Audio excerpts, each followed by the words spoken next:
تمہارے پاس ارادے اور اختیار کی قدرت ہے، تمہارے پاس عقل و فہم ہے، دانش ہے، ادراک ہے، سمجھ ہے، سب ہے، ہاتھ پیر ہیں، اس کے علاوہ اسباب آلات سب ہے۔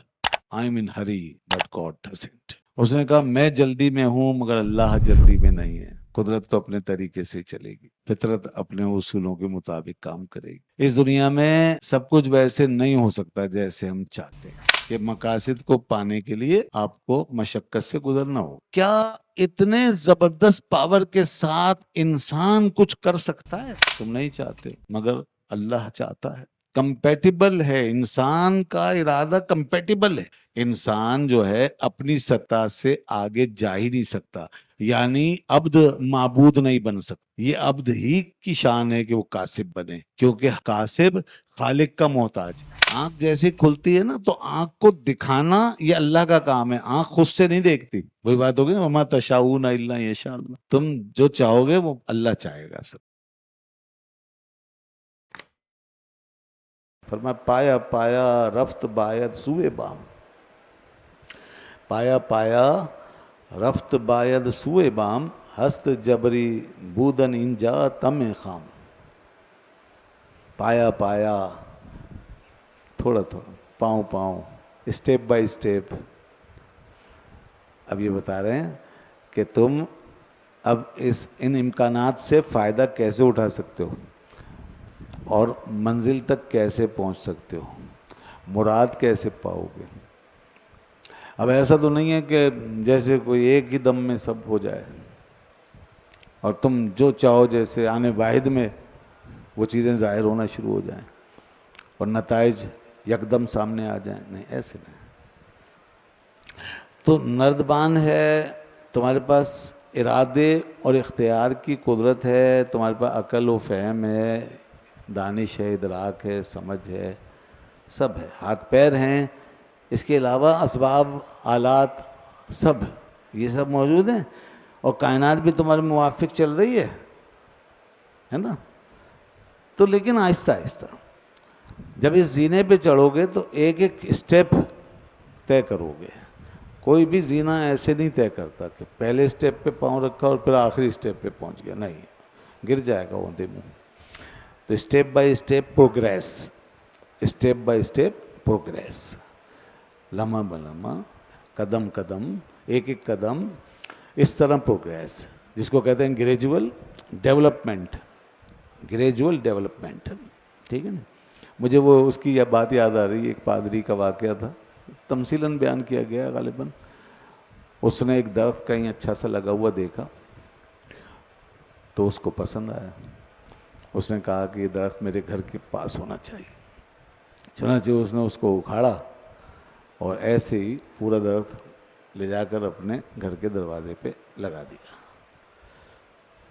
صبح جب اٹھا تو دیکھا درخت مرجھا گیا، اس کی ساری رونق چلی گئی۔ تو وہ بڑا پریشان ہوا، اس نے کہا یار وہاں تو بڑا اچھا لگ رہا تھا اور یہاں آنے کے بعد اب یہ مرجھانا شروع ہو گیا، تو یہ تو سوکھ جائے گا۔ اب پادری ادھر جائے ادھر جائے ادھر جائے ادھر جائے، پریشان اور مسلسل غور کیے جا رہا ہے۔ اس اثنا میں اس کا ایک دوست آیا تو اس نے اس کو دیکھا کہ بہت پریشان ہے پادری صاحب، پوچھا کیا ہوا حضرت؟ تو اس نے ایک فقرہ کہا اور وہ فقرہ ایک مثال بن گیا۔ بعض فقرے بڑے کلیدی ہوتے ہیں، کسی کے منہ سے نکل جاتے ہیں، اس کے بعد وہ ایک ایسی ضرب المثل بن جاتے ہیں کہ اس سے ہزارہ مسائل جڑ جاتے ہیں۔ I am in hurry but God doesn't. I am in hurry but God doesn't. اس نے کہا میں جلدی میں ہوں مگر اللہ جلدی میں نہیں ہے۔ قدرت تو اپنے طریقے سے چلے گی، فطرت اپنے اصولوں کے مطابق کام کرے گی۔ اس دنیا میں سب کچھ ویسے نہیں ہو سکتا جیسے ہم چاہتے ہیں۔ ہماری مرضی اگر چلتی بھی ہے تو قدرت کے بنائے ہوئے اصولوں کے اندر رہ کے چلے گی۔ وہی بات یہاں فرمایا پایا پایا رفت، ایسے چلو آہستہ آہستہ۔ تربیت کا بھی اصول یہی ہے نا، کہ تھوڑا تھوڑا کر کے حالن فحالن، حالن فحالن، اسٹیپ بائی اسٹیپ، کسی بھی چیز کو تبلیغ الشیء الی حد کمالہ، کسی بھی چیز کو اٹھا کے حد کمال تک پہنچانا ہے۔ تو کیسے پہنچائیں گے؟ شیئن فشیئن حالن فحالن، تھوڑا تھوڑا، ایک حال سے دوسرے حال میں، اور تھوڑا تھوڑا کر کے۔ بچوں کو اسی طرح پڑھاتے ہیں، تعلیمی نظام اسی طرح چلتا ہے، پایا پایا رفت باعث سوئے بام، تو ایک ایک پاؤں چل کے، ایک ایک قدم چل کے چاہیے کہ پہنچو چھت تک، اس لیڈر کے اوپر، سیڑھی پہ اب تم چلو۔ تو یہ سب کنایا ہے نا، سیڑھی سے مراد سیڑھی نہیں ہے، مثال کے طور پر فرما رہے ہیں، ہم اپنے مقاصد کی طرف بڑھ رہے ہیں، اور مقاصد کو سوئے بام کہہ کے بیان کیا۔ بام چھت، اونچی جگہ کو کہتے ہیں، ٹھیک ہے نا، چھت وغیرہ کو۔ تو اب یہ مقاصد ہیں، تو گویا ہم مقاصد کی طرف بڑھ رہے ہیں، اور یہ جو اوپر دکھایا نا مقاصد کو، تو ظاہر ہے انسان جو ہے مقاصد کو اہمیت دیتا ہے، تو اس سے یہ اہمیت کی طرف اشارہ ہو گیا۔ اور دوسرا یہ کہ مقاصد کی طرف بڑھنے میں انسان کو مشقت پیش آتی ہے، تو اب اوپر ہی چڑھیں گے تو مشقت ہوگی، نیچے تو نہیں دکھا سکتے، وہاں تو لڑک کر پہنچ جائیں گے ورنہ۔ تو اس لیے یہ مشقت والا معاملہ ہے ہر ایک کے ساتھ، کہ مقاصد کو پانے کے لیے آپ کو مشقت سے گزرنا ہو۔ تو یہ گویا پورا ایک ایسا سین بن گیا کہ آپ نیچے سیڑھی سے اوپر جا رہے ہیں چھت پہ، اور چھت آپ کا مقصد ہے۔ تو اس لیے کہہ رہے ہیں پایا پایا رفت باعث سوئے بام، پایا پایا رفت باعث، یعنی کہ تم اس دنیا کے اندر باوجود اس کے کہ آل پاور، آل مائٹی، اومنی پوٹینٹ صرف اللہ کی ذات، ٹھیک ہے، سپریم پاور اللہ کی ذات ہے، ایبسلیوٹ پاور وہی ہے، الٹیمیٹ پاور وہی ہے، اور آل سوورین وہی ہے، سب کچھ اسی کے حکم سے ہو رہا ہے جو کچھ ہو رہا ہے۔ تو کیا اتنے زبردست پاور کے ساتھ انسان کچھ کر سکتا ہے؟ یہ ہے اصل سوال۔ انسان کے لیے کچھ ممکن ہے کہ پھر کچھ کر سکے؟ اتنے زبردست پاور کے ساتھ کیا ایک اور کوئی امکان ہے؟ کسی اور کی ول، کسی اور کا ارادہ، جبکہ اس کا ارادہ پوری طرح فعال ہے کہ نہیں؟ فعال لما یرید، اور یفعل ما یشاء، ہے نا، اور وما تشاءون الا ان یشاء اللہ، تم نہیں چاہتے مگر وہ جو اللہ چاہتا ہے، ٹھیک ہے نا، تم جو کچھ چاہتے ہو اس پہ اللہ چاہتا ہے، تو وما تشاءون الا ان یشاء اللہ، تم نہیں چاہتے ہو مگر اللہ چاہتا ہے۔ تو جب یہ معاملہ ہے تو کیا انسان جو ہے اس کے ارادے اور اس کی ول اور فری ول کی بھی کوئی حقیقت ہے؟ تو وہی سمجھا رہے ہیں۔ اس کے لیے فلسفے میں ایک اصطلاح استعمال کی جاتی ہے، کمپیٹیبلزم۔ کمپیٹیبل ہے، انسان کا ارادہ کمپیٹیبل ہے، یہ سمجھنے والی بات ہے۔ اللہ تعالیٰ کے مطلق منشا، مشیت اور اس کے ارادے کے باوصف انسان کا ارادہ کرنا، انسان کا اپنے ارادے سے چلنا، انسان کا اپنے اختیار کو بروئے کار لانا، یہ بھی کمپیٹیبل ہے، اس کو کہتے ہیں کمپیٹیبلزم، ٹھیک ہے نا۔ تو یہ جو کمپیٹیبلزم ہے یہ بالکل ہو سکتا ہے، اور اس میں کوئی مسئلہ نہیں ہے۔ آپ کہیں گے کہ اب ہم اس صورتحال میں شرک سے کیسے بچیں گے؟ کیونکہ سب سے بڑا خطرہ اس بات کا کہ جب آپ انسان کو اس کے ارادے کے ساتھ کمپیٹیبل بنا رہے ہو، ادھر ایبسلیوٹ پاور اللہ کے لیے مان رہے ہو، مطلق ارادہ، مطلق پاور، تو پھر انسان کمپیٹیبل کیسے ہو سکتا ہے؟ اور یہ جو فلسفہ ہے کمپیٹیبلزم کا، یہ کیسے یہاں پر جائز ہو سکتا ہے؟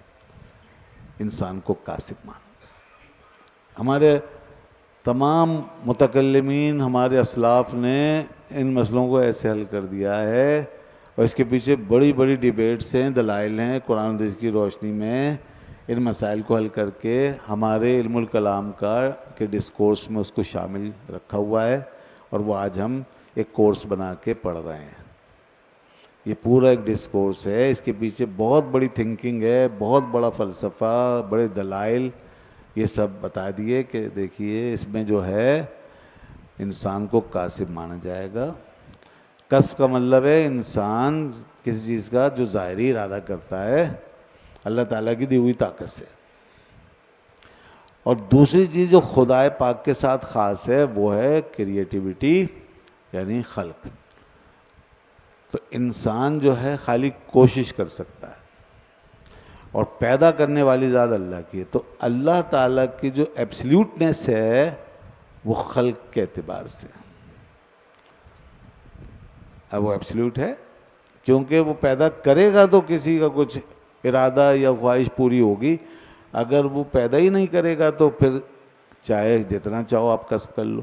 تو بہرحال انسان کو کاسب اس طور پہ مانا، اس لیے مانا ہے کہ کاسب بننے میں انسان جو ہے اپنی سطح سے آگے جا ہی نہیں سکتا، یعنی عبد معبود نہیں بن سکتا۔ یہ عبد ہی کی شان ہے کہ وہ کاسب بنے، کیونکہ کاسب خالق کا محتاج ہے۔ کسب کے اندر پوری احتیاج ہے، پوری احتیاج۔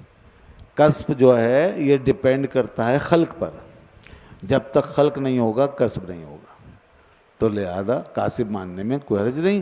اور کاسب ہونے کی حیثیت سے انسان اگر کمپیٹیبل ہو جائے، انسان کے پاس اختیار ہو، ارادہ ہو، ول پاور ہو، تو کوئی حرج نہیں۔ تو جتنے میں نے امکانات بتائے تھے نا وہ دائرہ کسب کے اندر آتے ہیں، اور پھر جو ہے خلق وہ بہرحال الٹیمیٹ ریئلٹی ہے، الٹیمیٹ ریئلٹی خلق ہے، اللہ پیدا کر دیتا ہے۔ پھر آپ جیسے ارادہ کرتے ہیں نا کسی چیز کا، حتیٰ کہ کوئی حرکت بھی انسان سے صادر ہوتی ہے تو اس حرکت کو، اس فعل کو، اس کیفیت کو پیدا کرنے والا اللہ ہے۔ آنکھ جیسے کھلتی ہے نا تو آنکھ کو دکھانا یہ اللہ کا کام ہے، آنکھ خود سے نہیں دیکھتی۔ یہ دیکھنے کا جو فعل یا وصف آپ کا حاصل ہوا یہ اللہ تعالیٰ کے ارادے سے ہوا ہے۔ وہی بات ہوگی نا، وما تشاؤون الا یشاء اللہ، تم جو چاہو گے وہ اللہ چاہے گا سب۔ تو جب اللہ چاہے گا تو تمہارا چاہا جو ہے پورا ہوگا۔ یہ ہے جناب، یہ ہمارا عقیدہ ہے۔ اب اس میں وہ جو قدریہ اور جبریہ سب ایک طرف ہو گئے۔ ایک نے کہا انسان اپنے افعال کا خالق ہے، تو وہ تو چلا گیا شرک کی طرف تقریباً۔ دوسرے نے کہا انسان بالکل مجبور ہے محض، وہ ڈٹرمنزم کی طرف چلا گیا، ختم۔ یہ گمراہ ہو گئے، دو فرقے ہوئے ابتدائی اسلام میں، ایک کا نام جبریہ تھا، ایک کا قدریہ، دونوں گمراہ ہو۔ اور یہ معتزلہ کی شاخیں سے، معتزلہ سے مختلف جو اسٹریم نکلی ہیں یہ وہ لوگ